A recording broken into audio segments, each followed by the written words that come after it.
1장 8절에 보면 아들 히브리서 1장 8절에 보시면 아들에 관하여는 사도 바울이 말하는 겁니다. 아들에 관하여는 하나님이여 이렇게 말해요. 아들을 하나님이라고 말하는 거예요. 그 다음에 로마서 9장 5절에서 또 그렇게 말씀하죠. 그리스도는 세세의 찬양을 받으실 하나님이시니이다. 아들이 하나님이에요. 로마서 9장 5절이죠. 아버지가 하나님이고 아들이 하나님이고 성령이 하나님이에요.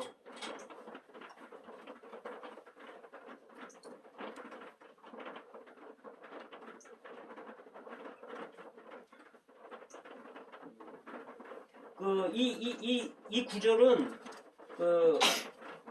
사도행전 5장에 있습니다. 사도행전 5장에서 아나니아와 삽비라가 나오잖아요.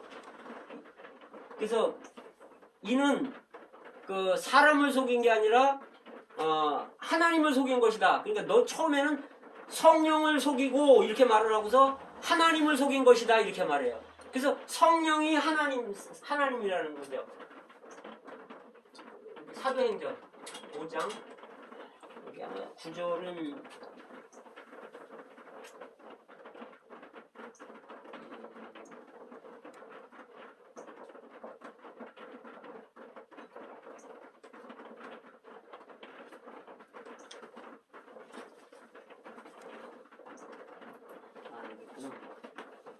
아, 3절 4절이네요.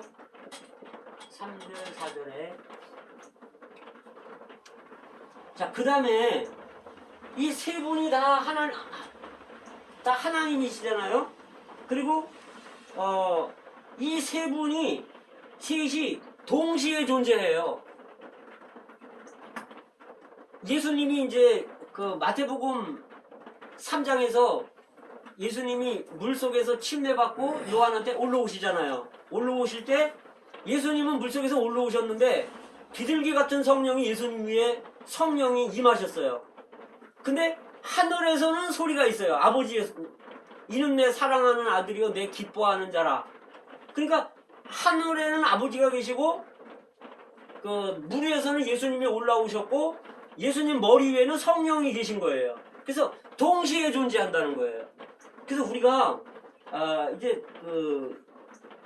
양태론이라는 게 있는데 양태론은 완전히 이게 이단이에요. 뭐냐면 아버지가 보이지 않는 아버지가 계셨는데 이 아버지가 아들로 왔을 때는 아버지는 없어졌다는 거예요.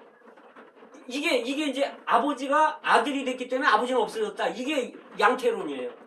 그 다음에 아들이 성령이 됐다. 그럼 아들은 없어진 거예요. 그래서 이런 오류에 빠질 수가 있습니다.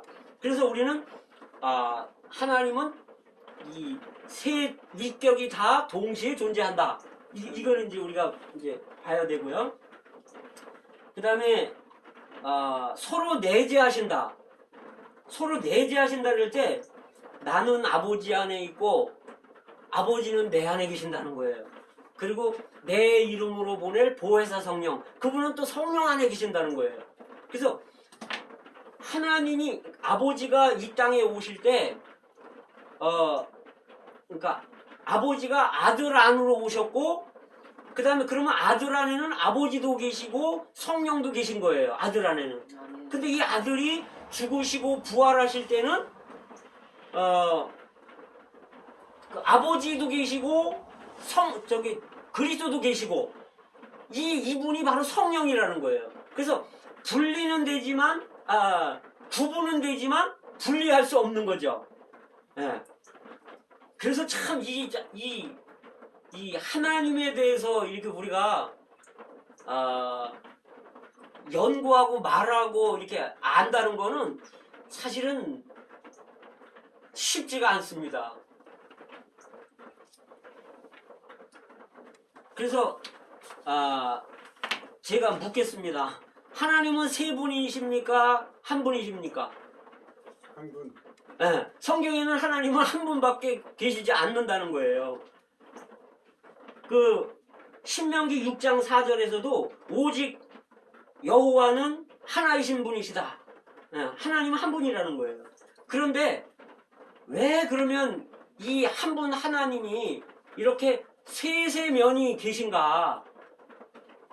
자, 그것 때문에 이제 그 하나님의 경륜을 말하기 위해서 제가 이 트라이온 갓을 제가 이렇게 설명을 했습니다.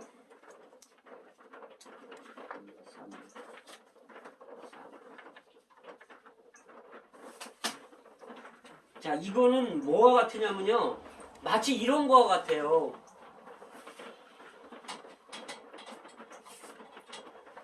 아버지가 우리에게 분배되어야 되잖아요. 하나님이. 근데 아버지는 가까이 갈 수 없는 빛에 거하시는 거예요. 그리고 아버지를 본 사람이 없어요. 아버지는 하늘에 계신 분이란 말이죠. 하나님은 하늘에 계신 분이고 우린 땅에 있고, 그래서 우리가 그분은 빛이시기 때문에 우리가 그분을 봤다 그러면 죽는 거예요. 그래서 그분을 본 사람이 없는 거예요. 예를 들면 어떤 거가 같냐면 이제 그 수력발전소나 원자력발전소나 뭐 화력발전소나 이런 데 보면 발전소에서 전기를 만들잖아요. 만들면 거기서 이제 오는 게 여기 이제 발전소가 있습니다. 뭐 이제 발전소 여기서 만들어지는 거는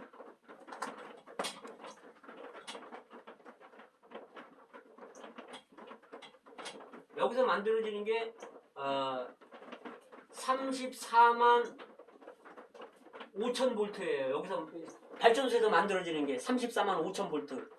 그러면 여기서 이제 이게 어떻게 되냐면 산에 보면은 이렇게 산에 보면 철탑이 있잖아요. 철탑이 이렇게 있는데 여기 이제 연결되는 거예요. 이렇게 철탑에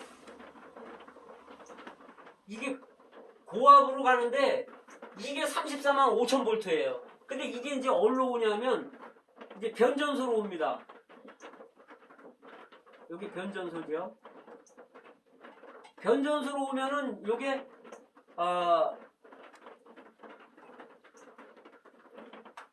34만 5천 볼트가 와갖고 요거를 2만 2천 볼트를 만들어줘가지고 요거를 이제 전봇대로다가 보내는 겁니다. 이렇게.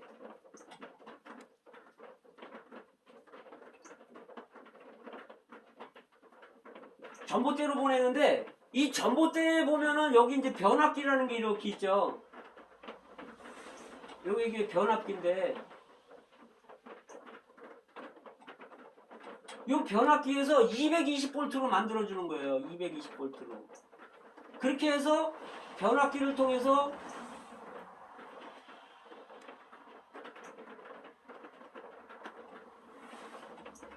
우리 가정으로 들어옵니다. 이게 220볼트로. 그러면 이제 우리가 여기에 이제 콘센트가 있죠. 콘센트가 이제 안에 있어갖고 여기 이제 그 등 전기불을 쓰고요. 전기등, 뭐 다리미, 세탁기, 냉장고, 뭐 에어컨, 뭐 인덕션, 아마 선풍기, 여기 하여간 뭐 전기밥솥.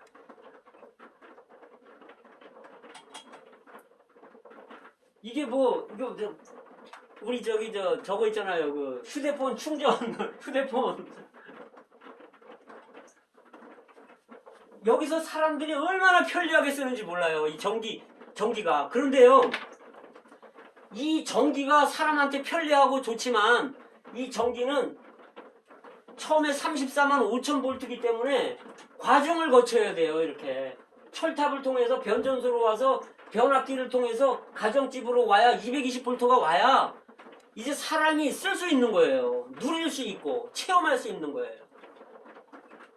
마찬가지로 하나님은 빛에 거하는 분이기 때문에 말하자면 34만 5천 볼트예요. 거기에 접촉했다 그러면 그냥 모든 사람들이 다 타 죽는 거예요. 볼 수 없고 만질 수 없는 분이었죠. 하늘에 계신 이런 그런데 이분이 우리의 체험과 누림이 되기 위해서 사람으로 오셨다는 거예요. 이렇게 과정을 거치는 겁니다. 그분이 바로 예수입니다. 그래서 골로새서 2장 9절에 보면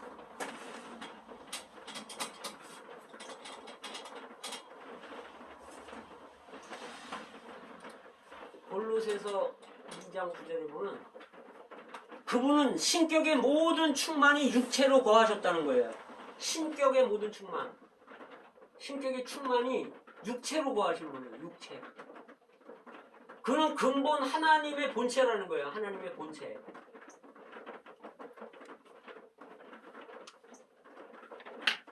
근데 이분이 이제 보면은요, 여기 이제 하늘에 계신 분이죠. 여기 보이지 않는 하나님. 가까이 갈 수 없고 빛에 거하고 누구도 본 사람이 없는 이 하나님이, 하늘에 계신 하나님이 어느 날 육신을 입고 오신 거죠. 육신을 입고. 이거는 역사상 이러한 일이 없는 거예요. 어떻게 하나님이 사람이 될 수 있습니까? 그 다음에 이 하나님이 사람 되신 분이 이제 인생을 사신 거예요. 인생. 그래서 이분은 배고프셨고 목마르고 피곤하고, 이분은 이렇게 인생의 33년 반의 과정을 거쳤죠. 33년 6개월. 원래 하나님은 영이시기 때문에 하나님 안에는 사람의 요소가 없는 거예요. 그런데 이제 사람의 요소가 더해졌습니다. 뿐만 아니라 인생의 요소가 더해졌어요. 그리고 이분은 십자가에서 죽으셨죠. 십자가에서 죽으셨을 때 여러 방면으로 죽으셨어요. 이걸 만유를 포함한 죽음이라고 말한단 말이에요. 첫째는 노뱀으로 죽으셨어요. 노뱀. 그래서 사탄을 끝냈죠. 두 번째는 어린 양으로 돌아가셨어요. 어린 양. 그래서 죄와 죄들을 끝내신 거예요.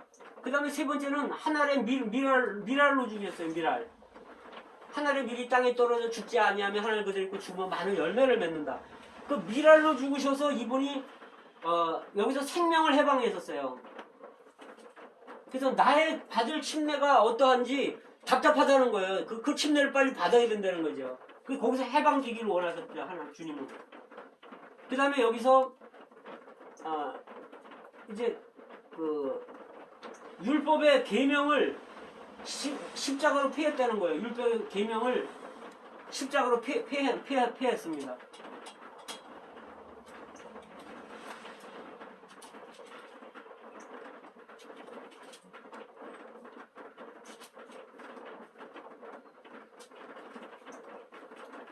그 다음에 세상을 끝냈죠. 세상. 그 다음에 옛사람, 예창조를 끝냈습니다. 옛사람, 예창조. 그 다음 한 세 사람을 창조했죠. 한 세 사람. 이 죽음이, 이분의 죽음이, 우리가 성경을 보면요, 이분의 죽음 안에서 일어난 일들이 참 많은 거예요.